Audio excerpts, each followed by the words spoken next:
नमस्कार दोस्तों, एक बार फिर से स्वागत है आपका मेरे चैनल वेल्थ क्रिएटर पे। तो दोस्तों, आज हम एक और आईपीओ के साथ डिटेल डिस्कशन करेंगे और ये आईपीओ आपको जल्दी आता हुआ दिखेगा, यानी ये अपकमिंग आईपीओ है दोस्तों। और वेल नोन नेम है, यानी सब लोग इसे जानते हैं। इसका नाम है firstTry.com, जिसका नाम ब्रेन बी सोल्यूशन लिमिटेड करके भी इसकी कंपनी का नाम है, जो कि आईपीओ लेकर आ रही है firstTry.com। आप जानते होंगे फर्स्ट प्राइड बेसिकली काम करती है online platform that offer for variety of product for mother, infant and childrens, यानी छोटे बच्चों के और बच्चों के कपड़े हो गए, टॉयज़ हो गए, इस सब चीज़ में डीलिंग करती है और बेसिकली वेल नोन कंपनी है। जानेंगे इसके फाइनेंशियल फंडामेंटल कितने स्ट्रांग है, कंपनी पे जो आईपीओ आया है उसमें अप्लाई करें अवॉइड करें, वैल्यूएशन कैसा दिया हुआ है, जीएमपी मार्केट में कितनी डिमांड बनी हुई है, ये सब इस डिटेल में जानेंगे। पर उससे पहले वीडियो को लाइक शेयर और सब्सक्राइब करना बिल्कुल ना भूलिए। बात कर लेते हैं फर्स्ट ट्राई का जो आईपीओ आया है, फर्स्ट ट्राई लिमिटेड आईपीओ, उसके बारे में। तो बेसिकली ये कंपनी अगर आप देखोगे तो उसका जो ओरिजिनल नेम है वो नाम है brain we solution limited private नाम से है और फाउंडेड हुई थी ये 2010 में, यानी कि कंपनी इनकॉर्पोरेट 2010 में हुई थी। और अगर बेसिकली देखा जाए कि कंपनी किसमें काम करती है तो इसको हम जो है brain we solution private limited के नाम से या फर्स्ट ट्राई के नाम से जानते हैं, पर वेल नोन जो इसका नाम है वो फर्स्ट ट्राई के नाम से, बेसिकली लोग इसी नाम से इसे ज़्यादा जानते हैं। इसके प्रोडक्ट सेगमेंट की बात करें तो मदर्स के लिए, बेबीज़ के लिए, छोटे बच्चों के लिए और किड्स के लिए जो है ऑनलाइन प्लेटफॉर्म प्रोवाइड करता है, जहाँ की आप इसके लिए जो क्लोथिंग हो गया या टॉयज़ हो गया या बाकी सारी चीज़ें भी हैं जो बेबी के लिए चाहिए होती हैं या मदर के लिए केयर के लिए चाहिए होती है, वो सब आपको मिलेंगी। अगर फर्स्ट ट्राई का मिशन देखें तो क्रिएटिव वन स्टेप स्टोर का करना है इसको, parent retail content community engage करती है और एजुकेशन नीडेड है। तो आप देखेंगे तो यहाँ आपको दिखाई देगा कि जो इसके बेसिकली प्रोडक्ट है ना, वो जो ऑफ़र किए जाते हैं वो बच्चों के लिए, यानी छोटे बच्चे जो होते हैं उनसे लेके यानी 0 से लेके 12 एज तक के जो है बच्चे इंक्लूड किए जाते हैं। अगर उन बच्चों की बात करें कि उनको क्या क्या चाहिए तो आपको देखने को मिलेगा कि फुटवियर हो गया या बेबी गेयर्स हो गया, नर्सरी हो गया, डाइपर्स हो गया, टॉयज़ हो गया, पर्सनल केयर के प्रोडक्ट हो गए, ये आपको सारे प्रोडक्ट इस कंपनी में दिखाई देंगे बेसिकली बेबीज़ के लिए। The company offer product for Indian third party brand, यानी इनका थर्ड पार्टी ब्रांड जो इंडिया में है उनसे भी इनका टाई अप है और as well as globally brand जो है वो भी इनके साथ एसोसिएटेड है। तो आपको दिखेगा कि काफ़ी हैं। अगर आप बात करें तो एक्सटेंसिव ऑफरिंग करते हैं ये मदर, बेबीज़ एंड किड के लिए। More than 1.5 million SVK from more than 7,500 brands इनके साथ एसोसिएटेड हैं। अगर अभी तक की हम बात करें तो मल्टी चैनल प्लेटफॉर्म्स आपको दिखेंगे अक्रॉस कैटेगरी, इंक्लूडिंग अगर आप अपीयरेंस की बात करें या फैशन की बात करें, टॉयज़ की बात करें, बुक्स की बात करें, स्कूल सप्लायर की बात करें या डाइपर्स की बात कर ले, अगर छोटे बच्चों के लिए चाहिए, बाथ के लिए चाहिए, या और भी आपको स्किन केयर प्रोडक्ट है, न्यूट्रिशन है, ब्रेस्ट फीडिंग के प्रोडक्ट हो गए या हेल्थ के हो गए, सेफ्टी हो गया, बेबी केयर सेफ्टी हो गया, मैटरनिटी वियर्स हो गया। एज ऑन 31 दिसंबर 2023 तक ये सारे प्रोडक्ट इनके पास कि आप देख सकते हैं कि ये बच्चों का किड्स का एक बहुत जाना माना नाम है, बहुत जाना माना ब्रांड है और मदर्स भी इस पर काफ़ी रिलायबल है, काफ़ी भरोसा करती हैं इस ब्रांड में।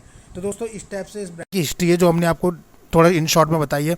अगर हम बात करें तो रेड सेवर रिपोर्ट जो आती है उसके अकॉर्डिंग जो है लार्जेस्ट ऑनलाइन रिटेल प्लेटफॉर्म है ये, स्पेशली बेबीज़ के लिए और किड्स के लिए प्रोडक्ट के लिए। और इन यूएई, अगर यूएई की हम बात करें तो यूएई में in terms of GMB for the year ending December 2003, तो दिसंबर 2003 तक की अगर बात करें तो वहाँ इसको जो है अवार्ड भी दिया गया है और इसको largest online platform, retail platform माना गया है बेबीज़ के लिए, किड्स के लिए प्रोडक्ट के लिए यूएई में। वहीं बात करें तो 9 मंथ की अगर बात करें 31 दिसंबर 2023 तक की, तो फाइनेंशियल ईयर 2022-23 और 21 यानी 3 साल की अगर बात करें तो 900 कॉन्ट्रैक्ट मैन्युफैक्चरिंग इंडिया में और अदर कंट्री में इसके साथ है। उसके अलावा अगर हम देखेंगे तो हाउस ब्रांड्स हैं इंक्लूडिंग कॉन्ट्रैक्ट मैन्युफैक्चरिंग है, इंगेज द ग्लोबल ब्रांड्स भी इसके साथ सब्सिडरी में हैं। 31 दिसंबर 2023 तक की अगर हम बात कर ले तो उसमें एम्प्लाई जो है 3,411 फुल टाइम एम्प्लाई इसके साथ एसोसिएटेड हैं और 2,475 एम्प्लाई जो हैं वो कॉन्ट्रैक्ट बेस इसके साथ है। तो यानी काफ़ी अच्छी वर्कफोर्स इसके पास अवेलेबल है। तकरीबन मान के चल सकते हैं आप 5 से 6,000 लोग इसके साथ एसोसिएटेड हैं। अब दोस्तों बात कर लेते हैं इंपॉर्टेंट डेट्स की। इंपॉर्टेंट डेट्स क्या होने वाली हैं, तो बहुत ही इंपॉर्टेंट डेट यानी 6 तारीख को, यानी कि कल से आपको ये आईपीओ आता हुआ दिखाई देगा। आज 5 है तो 6 से लेकर 8 के बीच में आपको ये आईपीओ दिखाई देगा। लिस्टेड इसकी डेट है, जो लिस्टिंग डेट वो भी डिक्लेयर हो चुकी है। फेस वैल्यू रखी गई है 2 रुपये पर शेयर, यानी कि भविष्य में कभी भी ये 2 शेयर्स में मतलब डिवाइड हो सकता है। प्राइस बैंड रखा गया है 440 से 465 के बीच में, यानी कि आपको 465 रुपये, यानी कि जो कट ऑफ प्राइस होता है रिटेल कैटेगरी के लिए, स्पेशली हमें उस पर ही अप्लाई करना है, क्योंकि उससे नीचे आप अप्लाई करेंगे तो आने के चांसेस बहुत कम होते हैं। तो 465 जो है कट ऑफ प्राइस होता है हमारे लिए रिटेल कैटेगरी के लिए। वहीं अगर आप लॉट साइज़ की बात करेंगे तो एक लॉट में आपको तकरीबन 32 शेयर देखने को मिलेंगे, यानी 32 शेयर्स का एक लॉट होने जा रहा है। वहीं बात करें टोटल इशू साइज़ की तो काफ़ी बड़ा इशू साइज़ है इसका, देखने में 4193 करोड़ के लगभग का टोटल इशू साइज़ है, तो काफ़ी बड़ा है। आप कह सकते हैं कि मतलब अभी तक के जो आईपीओ है सेकंड लार्जेस्ट आईपीओ है जो कि अभी देखने को मिल रहा है। मतलब अभी रिसेंटली जो आईपीओ गया था उसके बाद ये सबसे बड़ा आईपीओ है, 4193 करोड़। तो बिग साइज़ काफ़ी बड़ा है इसका देखने के लिए। वहीं अगर दोस्तों बात कर लें आगे, तो फ्रेश इशू की अगर हम बात करें तो 1666 के लगभग फ्रेश इशू है। तो यानी कि काफ़ी अच्छा फ्रेश इशू आपको देखने को मिल रहा है, और 1666 करोड़ के लगभग, और 2527 करोड़ ऑफर फॉर सेल है। पर इसका नेगेटिव पॉइंट ये बनता है दोस्तों कि लो क्वांटिटी रखी गई है फ्रेश इशू में, और ऑफर फॉर सेल में हाई क्वांटिटी है। तो ये थोड़ा सा निगेटिव इंपैक्ट डालता है इन्वेस्टर पे, जहाँ की इन्वेस्टर को लगता है कि जो है फ्रेश इशू का पोर्शन अगर ज़्यादा होता है तो यानी कंपनी पे पैसा एक्सपेंड होने वाला है, खर्चा होने वाला है कंपनी पे सारा पैसा जो आईपीओ के थ्रू आया है। ऑफर फॉर सेल में प्रमोटर अपनी होल्डिंग को निकाल रहे हैं, यानी वो अपनी होल्डिंग ज़्यादा डायलूट करने वाले हैं और निकलने वाले हैं कंपनी से। तो थोड़ा सा इंपैक्टफुल रखता है ये, और इन्वेस्टर को भी थोड़ा सा नेगेटिव इंपैक्ट डालता है। इम्प्लाइड डिस्काउंट की बात करेंगे तो 44 रुपये पर शेयर आपको देखने को मिलेगा। लिस्टेड आपको एनएससी बीएससी दोनों पे होता हुआ दिखाई देगा, क्योंकि मेन बोर्ड आईपीओ है तो दोनों में ही आपको दिखेगा। वहीं बात कर लें कि एक लॉट में कितने शेयर होने वाले हैं, तो रिटेल कैटेगरी में मिनिमम एक लॉट में आपको जो शेयर दिखेंगे वो 32 शेयर दिखेंगे, और उसके लिए आपको पे करना है 14,880 रुपये। वहीं रिटेल में मैक्सिमम 13 लॉट तक अप्लाई करेंगे, 416 शेयर मिलेंगे, 1,93,000 रुपये पे करने हैं। स्मॉल एचएनआई मिनिमम में 14 लॉट अप्लाई करेंगे, 448 शेयर मिलेंगे और 2,08,000 रुपये पे करना है। स्मॉल एचएनआई मैक्सिमम तक आप 67 लॉट अप्लाई कर सकते हो, 9,96,000 रुपये पे करने होंगे आपको। वहीं बिग एचएनआई में जो आपको मिनिमम 68 लॉट अप्लाई करने, 2176 शेयर मिलेंगे और 10,11,840 रुपये इसके लिए आपको पे करने पड़ सकते हैं।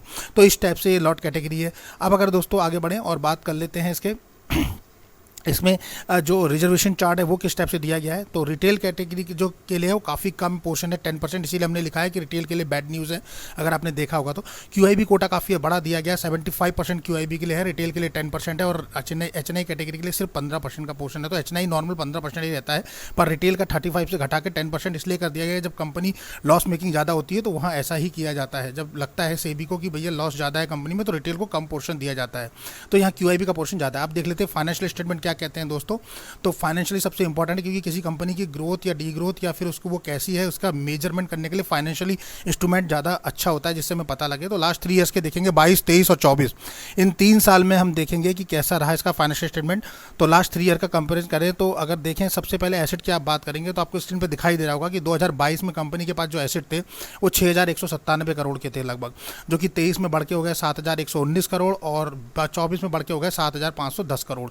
यानी कि एवरेज ग्रोथ है, बहुत अच्छी ग्रोथ भी नहीं है। आप देखेंगे तो केवल कंपनी ने जो बढ़ाए हैं वो 1200 करोड़ के लगभग ही 3 साल में बढ़ा पाए हैं। तो एवरेज इन ग्रोथ है, बहुत अच्छी ग्रोथ नहीं है। रेवेन्यू पीस की बात करें तो 2516 करोड़ थे 22 में, 23 में बढ़ के हो गए 5,731 और फिर 6,575।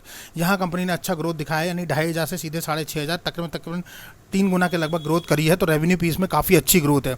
वहीं प्रॉफिट आफ्टर टैक्स की बात करेंगे तो सारा नेगेटिव में चल रहा है, -78 crore, -486 crore, -321 crore.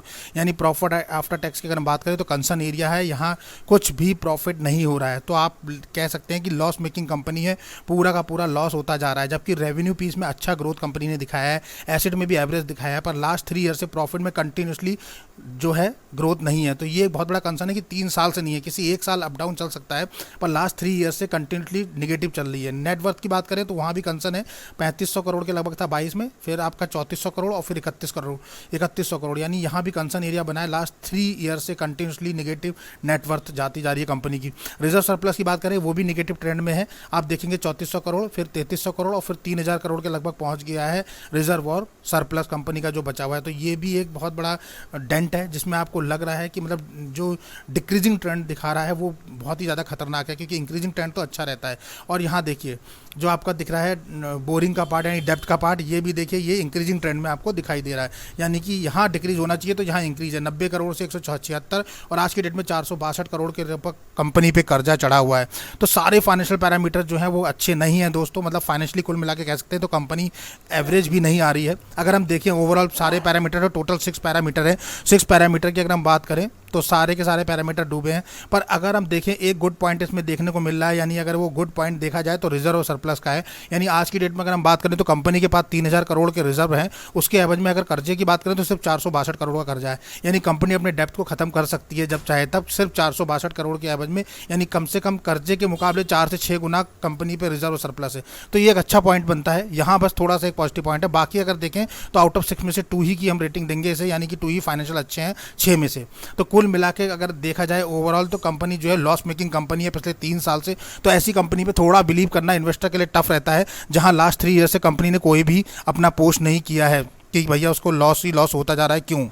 Objective of issue की बात करेंगे कि क्यों कंपनी आईपीओ को ला रही है, तो देखेंगे एक्सपेंसेस ऑफ कंपनी को चाहिए है न्यू मॉडल स्टोर्स उसको बनाने हैं। बेबी हक के नाम से ब्रांड जो है स्टेबल कर रही है कंपनी, उसके लिए वेयर हाउस भी चाहिए इंडिया में, इसके लिए चाहिए। दूसरा है उसको चाहिए एक्सपेंडिचर लीज पेमेंट के लिए चाहिए पैसा, जो कि उसने लीज कर रखा है अपने स्टोर्स, उनके लिए चाहिए। और उन कुछ स्टोरों को वो ओन करनी चाहती है, operated by the company in India, तो वो खुद ऑपरेट करना चाहती है, वहाँ के लिए चाहिए। तीसरा है इन्वेस्टमेंट कंपनी को चाहिए subsidy digital age of setup new model store चाहिए under the first try brand के अंडर में। तो एक तो इन्हें बेबी हक के अंडर में चाहिए स्टोर और दूसरा फर्स्ट ट्राई के अंडर में चाहिए। उसके अलावा house brand of the company है और लीज पेमेंट के लिए चाहिए, और एग्जिस्टिंग आइडेंटिफाई मॉडल स्टोर जो है उनको मॉडिफाई करना है, उसके लिए भी पैसा चाहिए, और डिजिटल एज के लिए भी इसे पैसा चाहिए।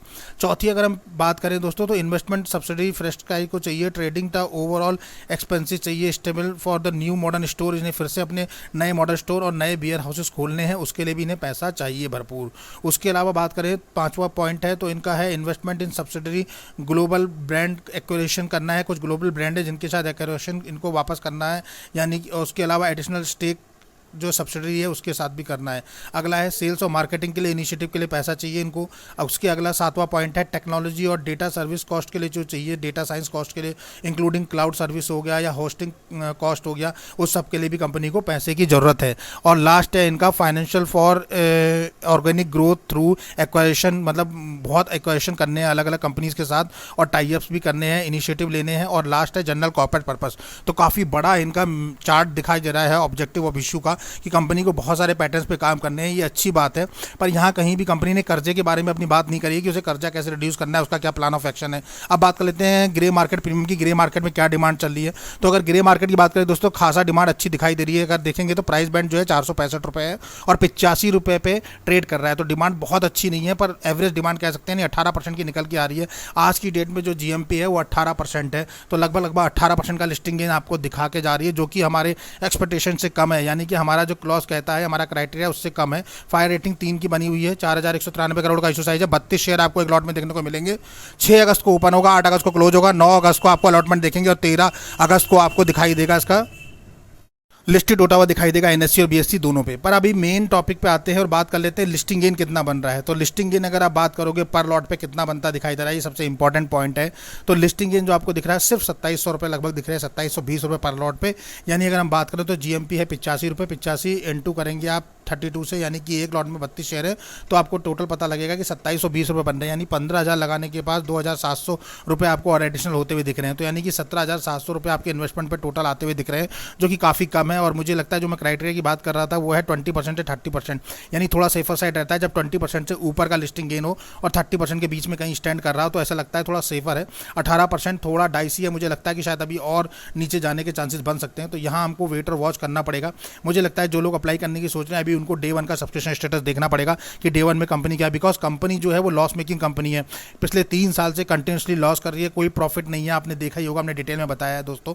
तो यहाँ हमें थोड़ा सा सोच समझ के लगाना है, क्योंकि अभी और भी अच्छे आईपीओ अच्छी कंपनीज के आ रहे हैं। सिर्फ ब्रांड नेम पे नहीं जाना कि ब्रांड नेम बहुत अच्छा है, जैसे पेटीएम के साथ हुआ दोस्तों, ब्रांड नेम पे लोग गए, एलआईसी पे गए और एकदम से सारा का सारा पैसा लग गया, लेकिन बाद में पता लगा कि लिस्टिंग के टाइम पे उन्हें काफ़ी लॉस झेलना पड़ा। तो इस टाइप से हमें कंपनी के फाइनेंशियल फंडामेंटल खुद एनालिसिस करने हैं, अपना रिस्क अपना एनालिसिस खुद करना है दोस्तों। इस वीडियो के माध्यम से हम सिर्फ नॉलेज पर्पज से बनाया गया है दोस्तों। यहाँ कोई भी बाय और सेल का रिकमेंडेशन नहीं है कि आप आईपीओ में अप्लाई करें या नहीं करें। बस हमने आपको फैक्ट दिखाए हैं कि कंपनी की क्या फैक्ट है, क्या कंपनी आज स्टैंड कर रही है, किस लिए पिछले 3 साल से कहाँ खड़ी है, अभी आगे क्या करना है, आपको लॉन्ग टर्म में करना है या शॉर्ट टर्म में अप्लाई करना है, ये पे और डिसीजन आपका होगा। टोटल डिसीजन आपको लेना है कि आपको क्या करना है। सिर्फ हमने वीडियो नॉलेज आपके साथ शेयर की कि कंपनी कहाँ स्टैंड कर रही है और हमें क्या करना चाहिए। पर मुझे लगता है कि अभी पहले दिन के सब्सक्रिप्शन स्टेटस के बाद ही अप्लाई करें, वो भी अगर आपको लगता है कि शॉर्ट टर्म के लिए आप कर रहे हैं, यानी कि लिस्टिंग गेन पर्पज से कर रहे हैं। और जब तक जीएमपी में थोड़ी और डिमांड ना बढ़ जाए तब तक तो वेट करना ही पड़ेगा। उसके अलावा जीएमपी दोस्तों कुछ भी परमानेंट नहीं होती है कि आपको लगे कि जीएमपी जो है वो 100% बता रही है। जीएमपी भी अप डाउन ट्रेंड में रहती है कई बार। तो बस दोस्तों यही यहाँ तक का एक अपडेट था, ये छोटा सा वीडियो था। वीडियो अगर आपको पसंद आया तो उसको लाइक शेयर और सब्सक्राइब करना बिल्कुल ना भूलिए। मिलते हैं अपने ऐसे ही नेक्स्ट वीडियो में, तब तक के लिए नमस्कार।